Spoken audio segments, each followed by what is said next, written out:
Ayan mga idol, andito tayo ngayon sa Dika Homes. Ang oras ay alas 3:30 o 3:30. Naramdaman ko yung gulong ko mga idol. Tumatagos yung sealant, malaki yung hiwa. Pinapasalan ko na to pero tumatagos yung sealant. 3 months pa lang itong gulong na to. Maganda pa naman sana ang gulong ito. Mga idol, subukan natin maghanap ng o hanapin natin yung vulcanizing na nagluluto ng butas sa gulong. Yung iba kasing nagbo-vulcanize, ayaw nila magluto ng butas sa mga gulong na tubeless. Gusto nila pasak-pasak lang. Kaya lang iba yung butas nito mga idol, pahaba yung butas. Basag na buti kasi yung nasagasaan natin dito. Kaya pahaba yung butas. Ayan. Bante na tayo mga idol. Palabas na tayo dito sa Urban Dika Homes. Madalas kasi din tayong nagda-drop off dito. Kailangan mga natin bigyan ng pansin yung ating gulong. Nagtanong-tanong ako sa mga kasamahan ko, mayroon daw vulcanizing shop doon sa may Moriones Tondo na nagluluto sila ng mga butas sa gulong na tubeless. Subukan nating hanapin mga idol kung matunton natin para mapanatag ang loob nating bumabiyahe sa gabi. Ayan mga idol, palabas na tayo ng Urban Dika Homes Tondo.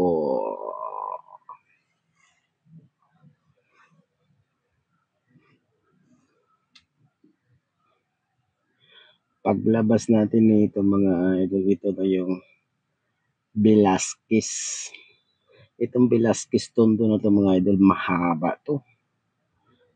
Hanggang Moriones ito mga idol. Ayan, binabaybay na natin. Itong lugar na to ay ano pa lang ito, sa bungad pa lang. Ito yung pagkaliwa natin dito sa may kanto mga idol. Ito yung Ogbo Tondo, Ogbo Street Tondo.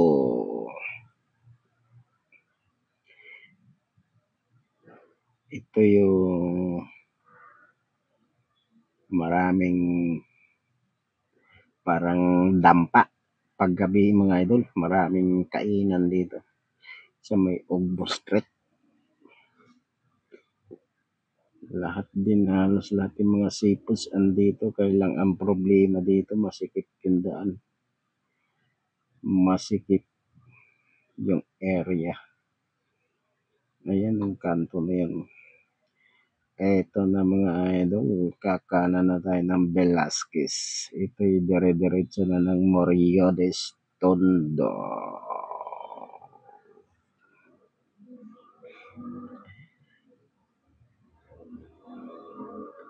Wala pang traffic masyado, kailangan makarating kayong maaga para matapos ng maaga at ang gulog mga idol. Para makapagbukas pa tayo ulit o makatanggap o maka-accept pa ulit tayo ng booking.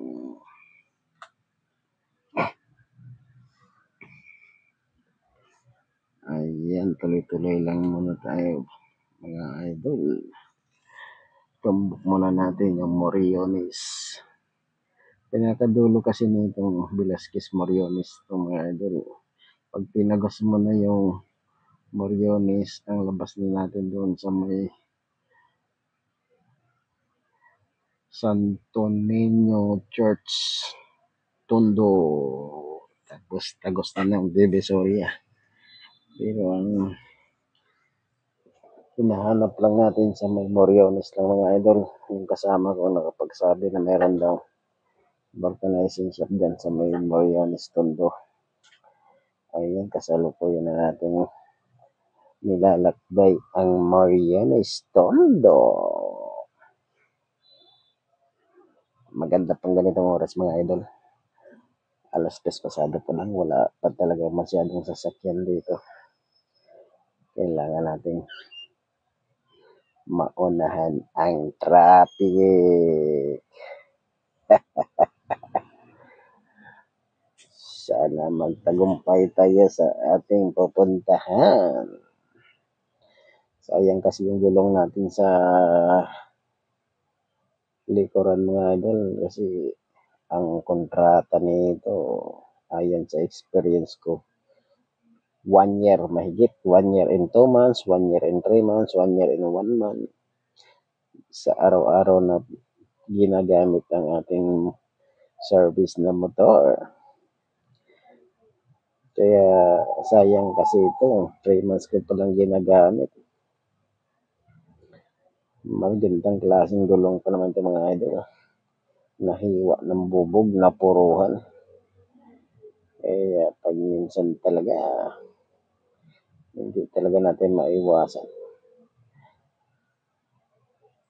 ang mga madaanan o masagasaan natin na nakaka-epekto sa ating gulong o nakaka-damage sa ating gulong.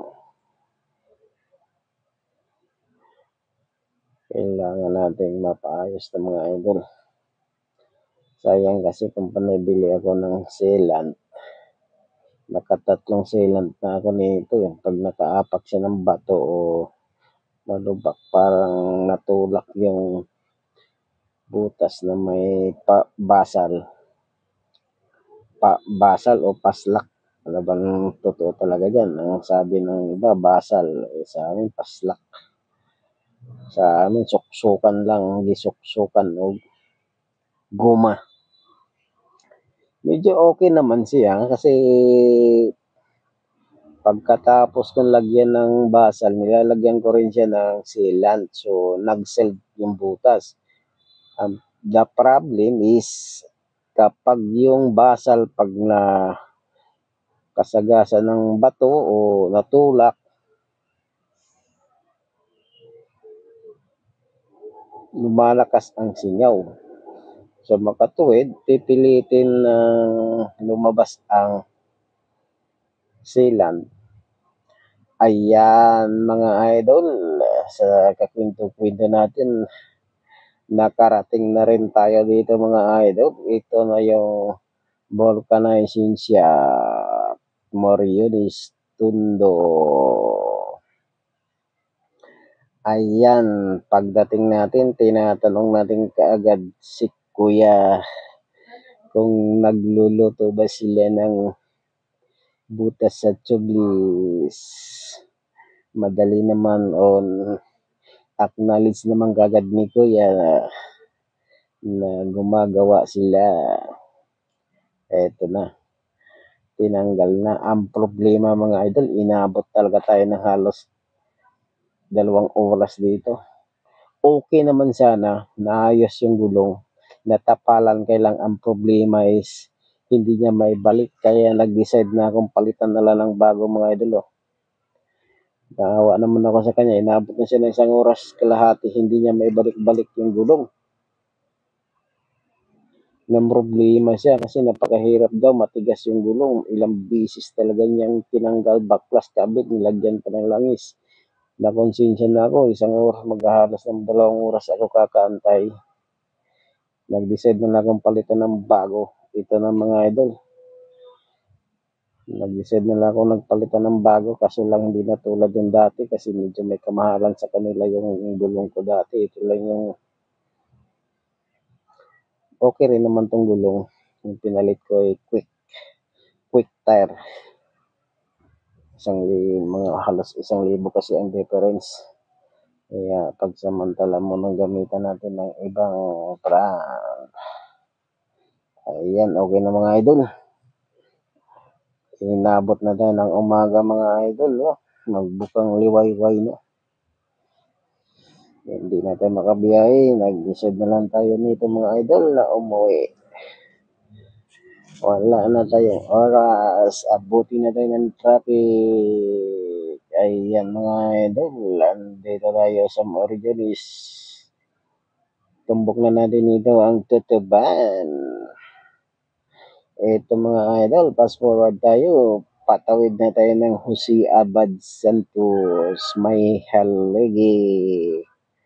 Nagkago na tayo mga idol. Ito yung pinaka-secret kong daan mga idol papuntang Santa Cruz. Ayan, dire-diretso lang yan.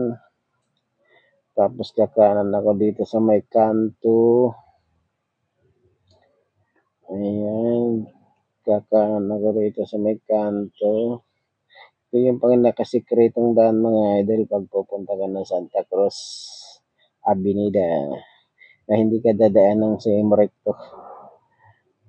Ayan. Tapos kakaliwa ko dito sa may unang kanto, pangalawang kanto, kakaliwa tayo. Ayan. Wala pang traffic masyado dito, pero sa mga main road matraffic na dahil bukang liwayway, nagtagaw na yung liwanag. Ayan, umagaw na ang liwanag mga idol. Ito, kaliwa na tayo rito. Ang tumbok naman natin dito mga idol is Masangkay.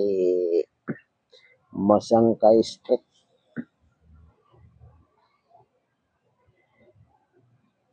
Pagdating natin sa Masangkay mga idol,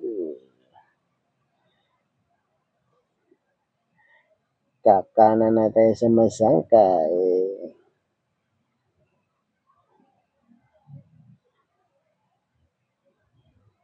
Ayan na, kakanan na tayo rito. Tapos, sa unang kanto, kakaliwa tayo ulit. Ayan na, tumbok na natin ang avenida. Pinas-forward na natin mga idol. Dahil nadaanan natin ang bakery ni Baker's First. Dadaan muna tayo dahil isa din sa pinaka-favorito nating tasty Pullman bread. Ayan mga idol, dito ko bumibili lagi ng tinapay. Tasty lang din ang gusto ko dito mga idol. Ang almusal. Dahil hindi natin nakabiyahe ulit o hindi natin nakapagbukas ng apps. Dadaan na lang muna tayo rito at bumili ng tinapay. Ayan mga idol, fast forward na tayo. Dahil maliwanag na talaga. Dadaan na lang muna tayo sa ating suki. Bilihan ng ulam. Mayroon tayong suki dito mga idol ng Fort. Bebili na lang muna tayo ng pangsigang. Ayan, fast forward na tayo mga idol. Nandito na tayo at home na tayo mga idol. Maraming salamat. Nakauwi tayong leg